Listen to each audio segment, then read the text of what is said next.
graduated in PUPS cum laude. So congratulations to for this mga ato na mga pagtagaling family na nagtimuakin. Kaya sige ko subok ay to tell you, ining tatlo nga ini, akon pa ni estudyante sa kinder. Sa akon ni sila naghalin na tatlo.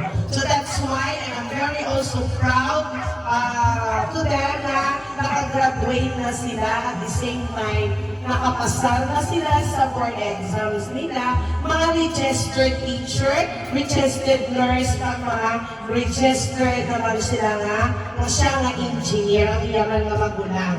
So thank you, of course, nalipay din kami, kay diri kita subok ng tinilipon sa mahandog residence wherein balay manis ang amon nga nanay na magululutod sila. So kami ang nabilin diri, kag kami diri ang nagtugay.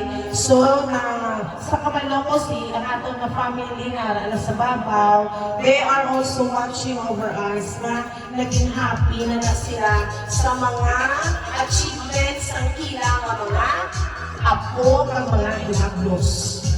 Okay. So this time, let us call them. Patungaon na din sila ha.